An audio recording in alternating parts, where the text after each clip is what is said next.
नमस्कार दोस्तों, मैं रश्मि द्विवेदी प्यारी टेल्स में आपका बहुत बहुत स्वागत करती हूँ।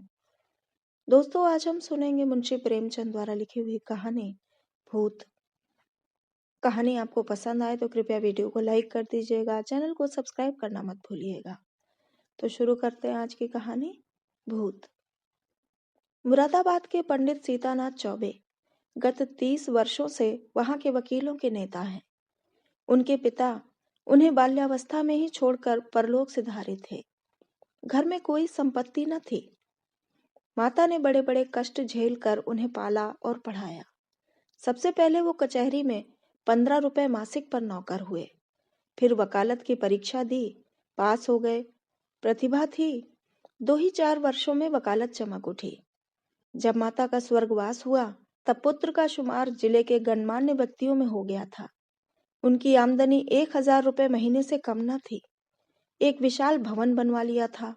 कुछ जमींदारी ले ली थी। कुछ रुपए बैंक में रख दिए थे और कुछ लेन देन में लगा दिए थे। इस समृद्धि पर 4 पुत्रों का होना उनके भाग्य को आदर्श बनाए हुए था। चारों लड़के भिन्न भिन्न दर्जों में पढ़ते थे, मगर ये कहना कि सारी विभूति चौबे जी के अनवरत परिश्रम का फल था, उनकी पत्नी मंगला देवी के साथ अन्याय करना है। मंगला बड़ी सरल, गृह कार्य में कुशल और पैसे का काम धेले में चलाने वाली स्त्री थी। जब तक अपना घर न बन गया, उसने 3 रुपए महीने से अधिक का मकान किराए पर नहीं लिया और रसोई के लिए मिसराइन तो उसने अब तक न रखी थी। उसे अगर कोई व्यसन था तो गहनों का, और चौबे जी को भी अगर कोई व्यसन था तो स्त्री को गहने पहनाने का। वो सच्चे पत्नी परायण मनुष्य थे। साधारणतः महफिलों में वैश्याओं से हंसी मजाक कर लेना उतना बुरा नहीं समझा जाता, पर पंडित जी अपने जीवन में कभी नाच गाने की महफिल में गए ही नहीं। 5 बजे तड़के से लेकर 12 बजे रात तक उनका व्यसन मनोरंजन, पढ़ना लिखना, अनुशीलन जो कुछ था, कानून था। न उन्हें राजनीति से प्रेम था, न जाति सेवा से। ये सभी काम उन्हें व्यर्थ से जान पड़ते थे। उनके विचार में अगर कोई काम करने लायक था तो बस कचहरी जाना, बहस करना, रुपए जमा करना और भोजन करके सो जाना। जैसे वेदांती को ब्रह्म के अतिरिक्त जगत मिथ्या जान पड़ता है, वैसे ही चौबे जी को कानून के सिवा सारा संसार मिथ्या प्रतीत होता था। सब माया थी, एक कानून ही सत्य था। चौबे जी के मुख चंद्र में केवल एक कला की कमी थी, उनके कोई कन्या न थी। पहलौठी कन्या के बाद फिर कन्या हुई ही नहीं और न अब होने की आशा ही थी। स्त्री और पुरुष दोनों उस कन्या को याद करके रोया करते थे। लड़कियां बचपन में लड़कों से ज्यादा चोंचले करती हैं। उनके चोंचलों के लिए दोनों प्राणी विकल रहते। माँ सोचती, लड़की होती तो उसके लिए गहने बनवाती, उसके बाल गूंथती। लड़की पैजनियां पहने ठुमक ठुमक आंगन में चलती तो कितना आनंद आता। चौबे सोचते, कन्यादान के बिना मोक्ष कैसे होगा। कन्यादान महादान है। जिसने ये दान न दिया उसका जन्म ही वृथा गया। आखिर ये लालसा इतनी प्रबल हुई कि मंगला ने अपनी छोटी बहन को बुलाकर कन्या की भांति पालने का निश्चय किया। उसके माँ बाप निर्धन थे, राजी हो गए। ये बालिका मंगला की सौतेली माँ की कन्या थी, बड़ी सुंदर और बड़ी ही चंचल। नाम था बिन्नी।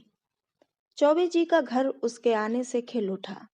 2-4 ही दिनों में लड़की अपने माँ बाप को भूल गई। उसकी उम्र तो केवल 4 वर्ष की थी, पर उसे खेलने की अपेक्षा कुछ काम करना ज्यादा अच्छा लगता था। मंगला रसोई बनाने जाती तो बिन्नी भी उसके पीछे पीछे जाती। उससे आटा गूंथने के लिए झगड़ा करती। तरकारी काटने में उसे बड़ा मजा आता था। जब तक वकील साहब घर पर रहते तब तक वह उनके साथ दीवान खाने में बैठी रहती। कभी किताब उलटती, कभी दवात कलम से खेलती। चौबे जी मुस्कुराकर कहते, बेटी मार खाओगी? बिन्नी कहती, तुम मार खाओगे, मैं तुम्हारे कान काट लूंगी, जूजू को बुलाकर पकड़ा दूंगी। इस पर दीवान खाने में खूब कह कहे उठते। वकील साहब कभी इतने बाल्यवत्सल न थे।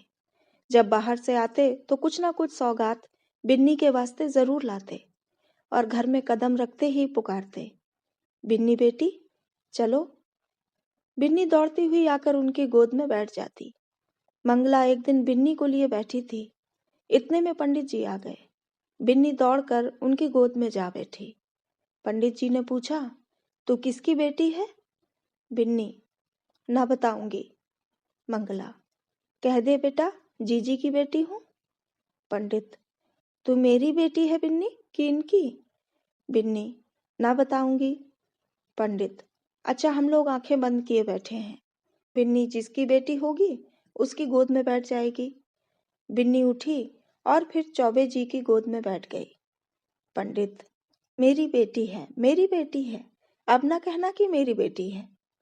मंगला, अच्छा जाओ बिन्नी, अब तुम्हें मिठाई न दूंगी, गुड़िया भी न मंगा दूंगी। बिन्नी, भैया जी मंगवा देंगे, तुम्हें ना दूंगी। वकील साहब ने हंसकर बिन्नी को छाती से लगा लिया और गोद में लिए हुए बाहर चले गए। वो अपने इष्ट मित्रों को भी इस बाल क्रीड़ा का रसास्वादन कराना चाहते थे। आज से जो कोई बिन्नी से पूछता कि तू किसकी बेटी है, तो बिन्नी चट कह देती, भैया की। एक बार बिन्नी का बाप आकर उसे अपने साथ ले गया। बिन्नी ने रो रो कर दुनिया सिर पर उठा ली। इधर चौबे जी को भी दिन काटना कठिन हो गया। 1 महीना भी न गुजरने पाया था कि वह फिर ससुराल गए और बिन्नी को लिवा लाए। बिन्नी अपने माता और पिता को भूल गई।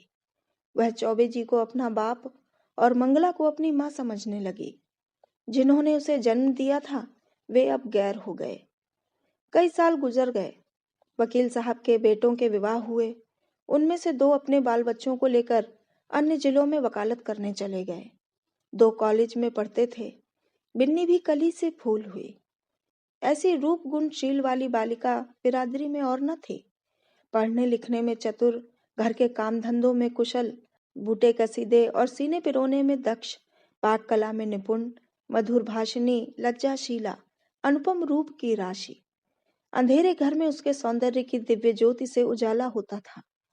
उषा की लालिमा में, ज्योत्सना की मनोहर छटा में, खिले हुए गुलाब के ऊपर सूर्य की किरणों में, चमकते हुए तिशार बिंदु में भी वह प्राणप्रद सुषमा और वह शोभा न थी।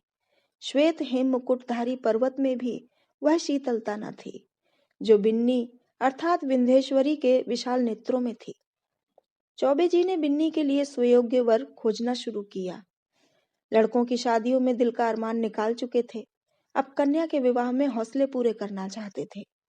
धन लुटाकर कीर्ति पा चुके थे। अब दान दहेज में नाम कमाने की लालसा थी। बेटे का विवाह कर लेना आसान है, पर कन्या के विवाह में आबरू निभाह ले जाना कठिन है। नौका पर सभी यात्रा करते हैं। जो तैर कर नदी पार करे वही प्रशंसा का अधिकारी है। धन की कमी न थी। अच्छा घर और सुयोग्य वर मिल गया। जन्म पत्र मिल गए, बनावट बन गया, फलदान और तिलक की रस्में भी अदा कर दी गईं। पर हाय रे दुर्दैव, कहाँ तो विवाह की तैयारी हो रही थी। द्वार पर दर्जी, सुनार, हलवाई सब अपना अपना काम कर रहे थे। कहाँ निर्दय विधाता ने और ही लीला रच दी। विवाह के 1 सप्ताह पहले मंगला अनायास बीमार पड़ी। 3 ही दिन में अपने सारे अरमान लिए हुए परलोक सिधार गई।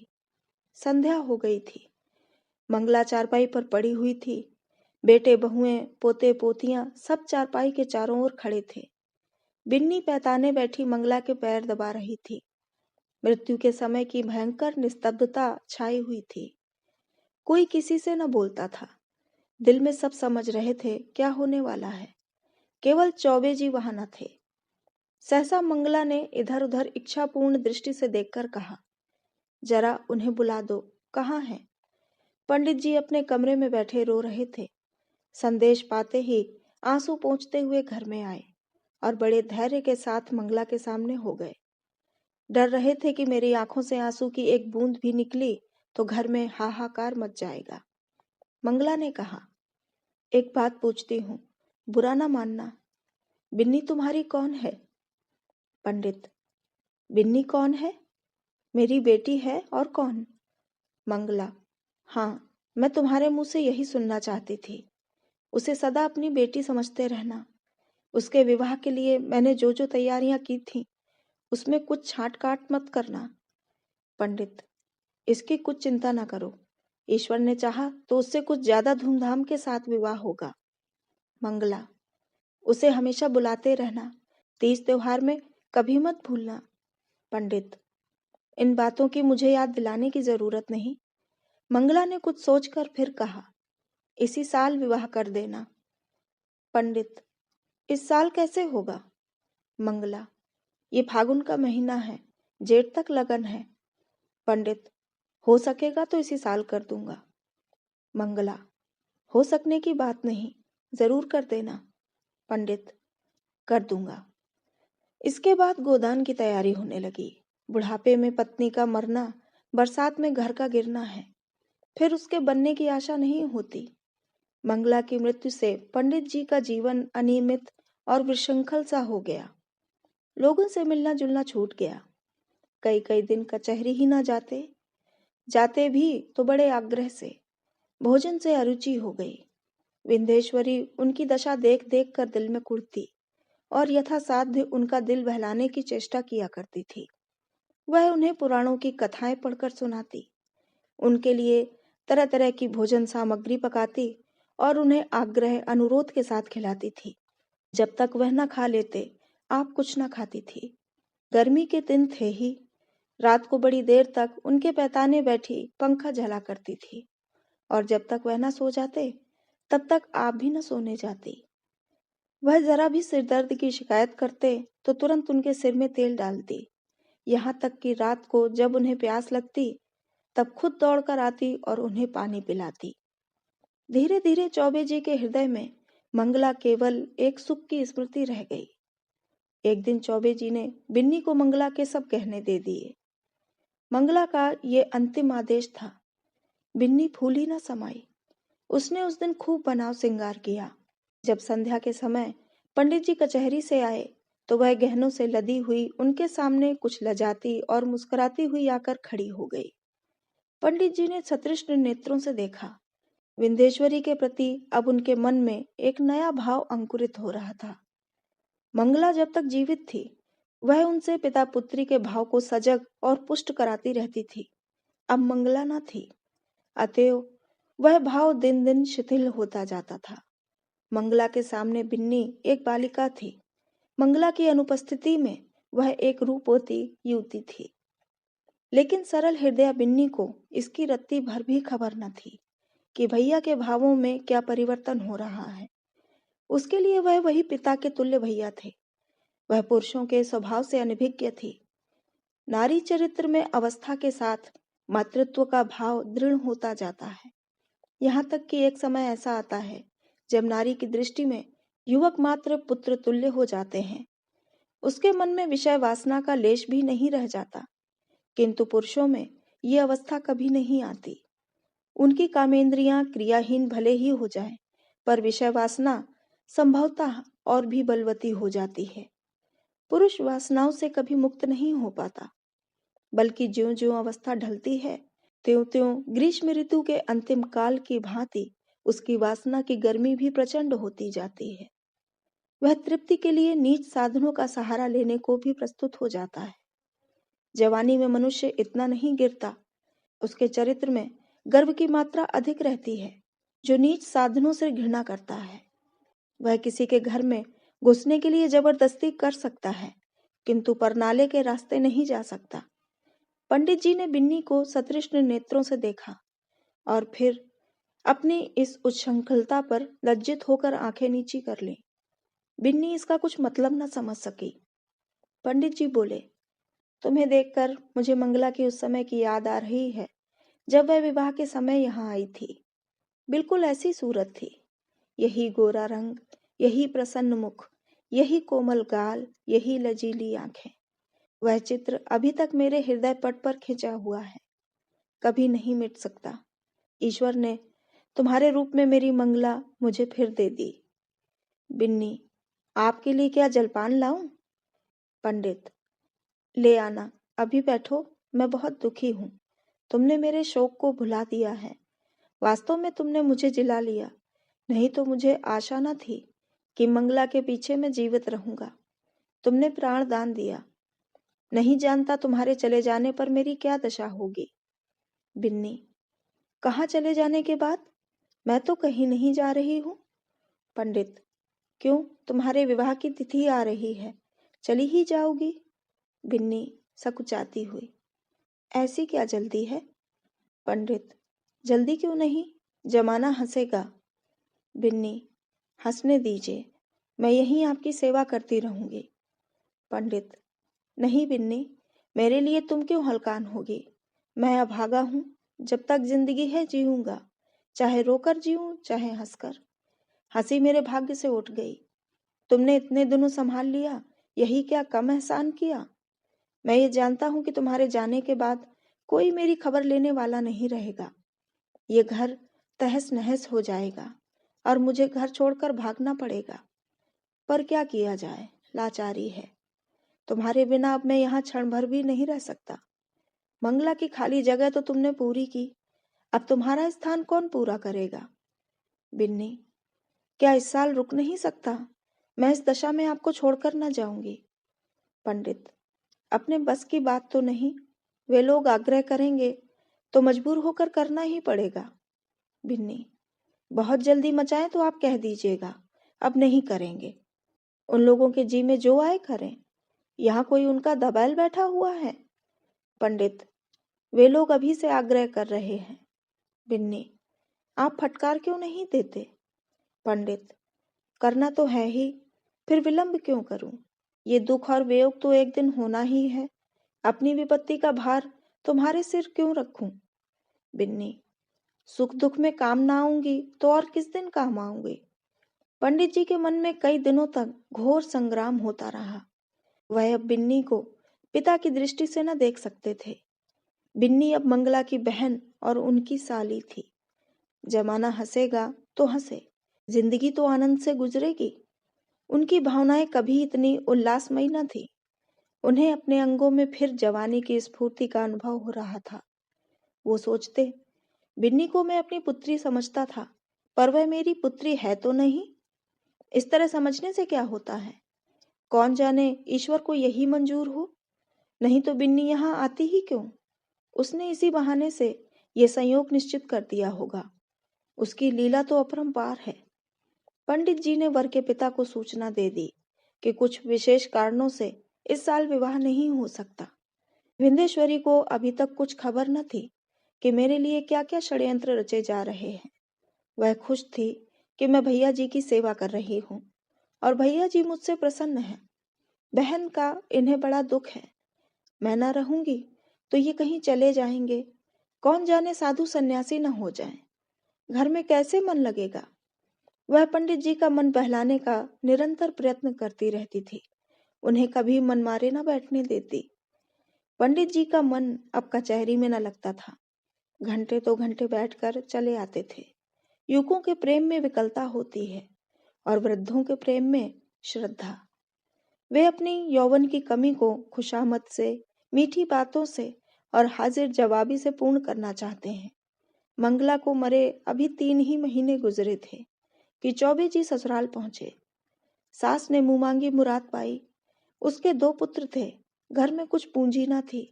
उनके पालन और शिक्षा के लिए कोई ठिकाना नजर न आता था। मंगला मर ही चुकी थी। लड़की का ज्यों ही विवाह हो जाएगा, वह अपने घर की हो रहेगी। फिर चौबे से नाता ही टूट जाएगा। वह इसी चिंता में पड़ी हुई थी कि चौबे जी पहुंचे, मानो देवता स्वयं वरदान देने आए हों। जब चौबे जी भोजन करके लेटे तो सास ने कहा, भैया कहीं बातचीत हुई कि नहीं? पंडित, अम्मा, अब मेरे विवाह की बातचीत क्या होगी?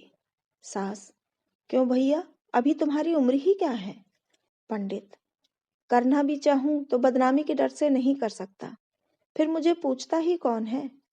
सास, पूछने को हजारों हैं, दूर क्यों जाओ, अपने घर ही में लड़की बैठी है। सुना है तुमने मंगला के सब कहने बिन्नी को दे दिए हैं। कहीं और विवाह हुआ तो ये कई हजार की चीजें तुम्हारे हाथों से निकल जाएंगी। तुमसे अच्छा घर में कहाँ पाऊंगी? तुम उसे अंगीकार कर लो तो मैं तर जाऊं। अंधा क्या मांगे, 2 आंखें। चौबे जी ने मानो विवश होकर सास की प्रार्थना स्वीकार कर ली। बिन्नी अपने गांव के कच्चे मकान में अपनी माँ के पास बैठी हुई है। अब की चौबे जी ने उसकी सेवा के लिए एक लौंडी भी साथ कर दी है। विंध्येश्वरी के दोनों छोटे भाई विस्मित होकर उसके आभूषणों को देख रहे हैं। गांव की और कई स्त्रियां उसे देखने आई हुई हैं और उसके रूप लावण्य का विकास देखकर चकित हो रही हैं। ये वही बिन्नी है जो यहाँ मोटी फरिया पहने खेला करती थी। रंग रूप कैसा निखर आया है, सुख की देह है ना। जब भीड़ कम हुई, एकांत हुआ तो माता ने पूछा, तेरे भैया जी तो अच्छी तरह है ना बेटी? यहाँ आए थे तो बहुत दुखी थे। मंगला का शौक उन्हें खाए जाता है। संसार में ऐसे मर्द भी होते हैं जो स्त्री के लिए प्राण दे देते हैं। नहीं तो यहाँ स्त्री मरी और चट दूसरा ब्याह रचाया गया। मानो मनाते रहते हैं कि ये मरे तो नई नवेली बहू घर लाए। विंध्येश्वरी, उन्हें याद करके रोया करते हैं। चली आई हूं, न जाने कैसे होंगे। माता, मुझे तो डर लगता है कि तेरा ब्याह हो जाने पर कहीं घबराकर साधु फकीर ना हो जाएं। विंध्येश्वरी, मुझे भी तो यही डर लगता है। इसी से तो मैंने कह दिया कि अभी जल्दी क्या है।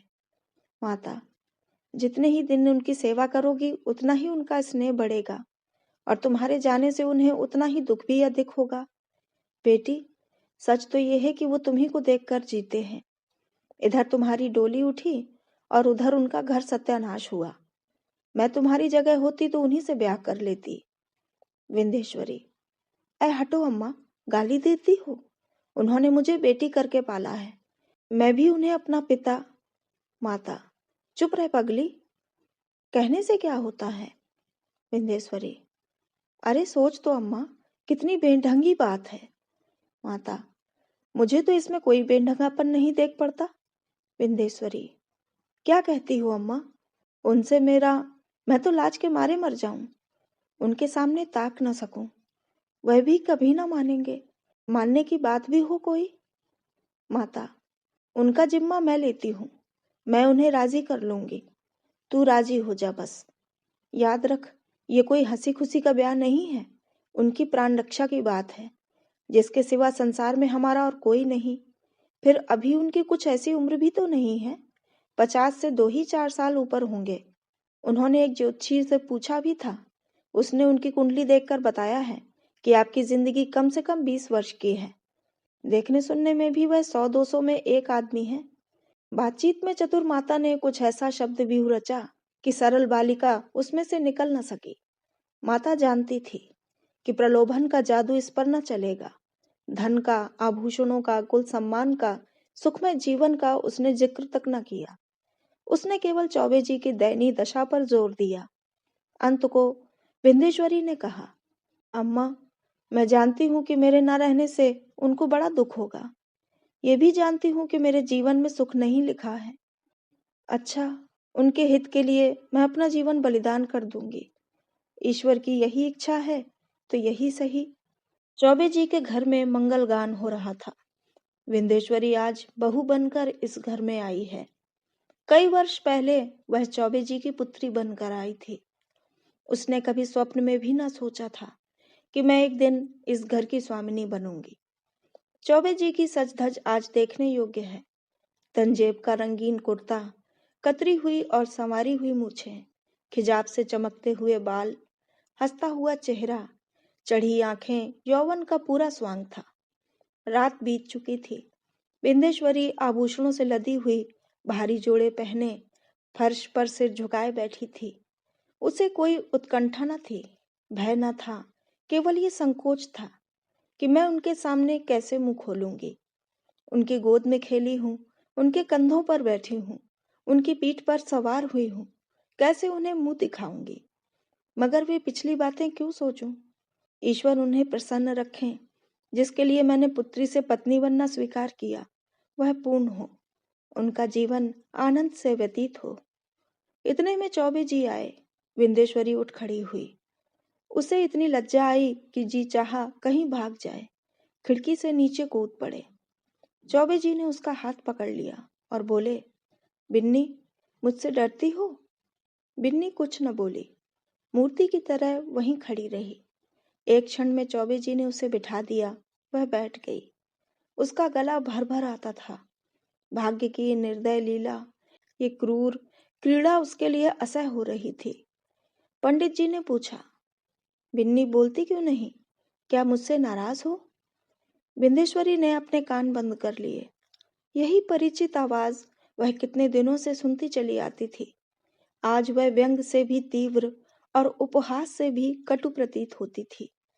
सहसा पंडित जी चौंक पड़े, आंखें फैल गईं और दोनों हाथ मेंढक के पैरों की भांति सिकुड़ गए। वह 2 कदम पीछे हट गए। खिड़की से मंगला अंदर झांक रही थी। छाया नहीं, मंगला थी। मंगला थी, सदेह, साकार, सजीव। चौबे जी कांपती हुई टूटी फूटी आवाज से बोले, बिन्नी देखो, वह क्या है? बिन्नी ने घबराकर खिड़की की ओर देखा। कुछ न था।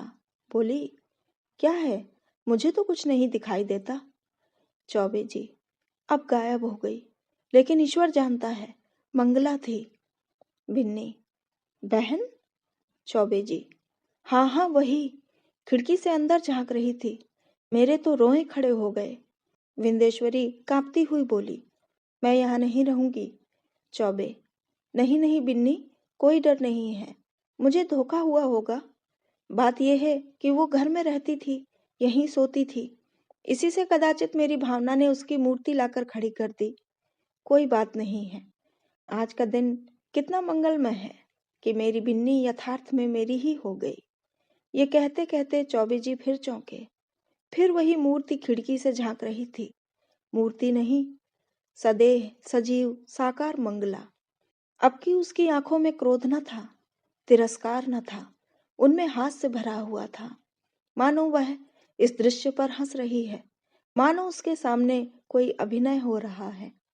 चौबे जी ने कांपते हुए कहा, बिन्नी, फिर वही बात हुई। वह देखो, मंगला खड़ी है। विंध्येश्वरी चीख कर उनके गले से चिमट गई।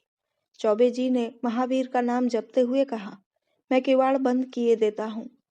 बिन्नी, मैं इस घर में नहीं रहूंगी। रोकर, भैया जी, तुमने बहन के अंतिम आदेश को नहीं माना, इसी से उनकी आत्मा दुखी हो रही है।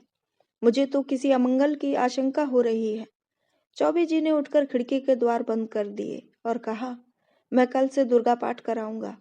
आज तक कभी ऐसी शंका न हुई थी। तुमसे क्या कहूँ, मालूम होता है, होगा, उस बात को जाने दो। यहाँ बड़ी गर्मी पड़ रही है। अभी पानी गिरने को 2 महीने से कम नहीं है। हम लोग मसूरी क्यों ना चलें? विंध्येश्वरी, मेरा तो कहीं जाने का जी नहीं चाहता। कल से दुर्गा पाठ जरूर कराना। मुझे अब इस कमरे में नींद ना आएगी। पंडित, ग्रंथों में तो यही देखा है कि मरने के बाद केवल सूक्ष्म शरीर रह जाता है। फिर समझ में नहीं आता ये स्वरूप क्यों कर दिखाई दे रहा है। मैं सच कहता हूँ बिन्नी, अगर तुमने मुझ पर यह दया ना की होती तो मैं कहीं का ना रहता। शायद इस वक्त मैं बद्रीनाथ के पहाड़ों पर सिर टकराता होता, या कौन जाने विष खाकर प्राणांत कर चुका होता। विंध्येश्वरी, मंसूरी में किसी होटल में ठहरना पड़ेगा। पंडित, नहीं, मकान भी मिलते हैं। मैं अपने एक मित्र को लिखे देता हूँ, वह कोई मकान ठीक कर रखेंगे वहां।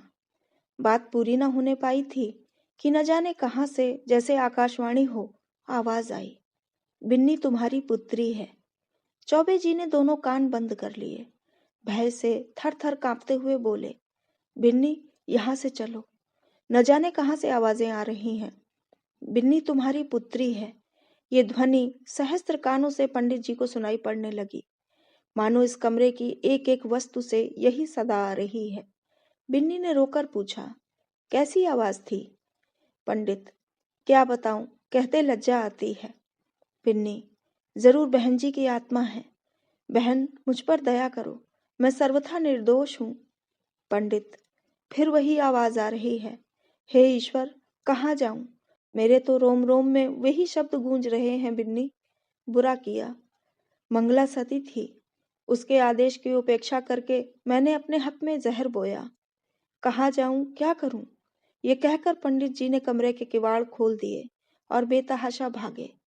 अपने मर्दाने कमरे में पहुंचकर वह गिर पड़े, मूर्छा आ गई। विंध्येश्वरी भी दौड़ी, पर चौखट से बाहर निकलते ही गिर पड़ी। तो दोस्तों, ये थी कहानी भूत। कहानी आपको कैसी लगी कमेंट में ज़रूर बताइएगा। चैनल को सब्सक्राइब करना मत भूलिएगा। तो मिलते हैं अगली कहानी में। कहानी को पूरा सुनने के लिए बहुत बहुत धन्यवाद।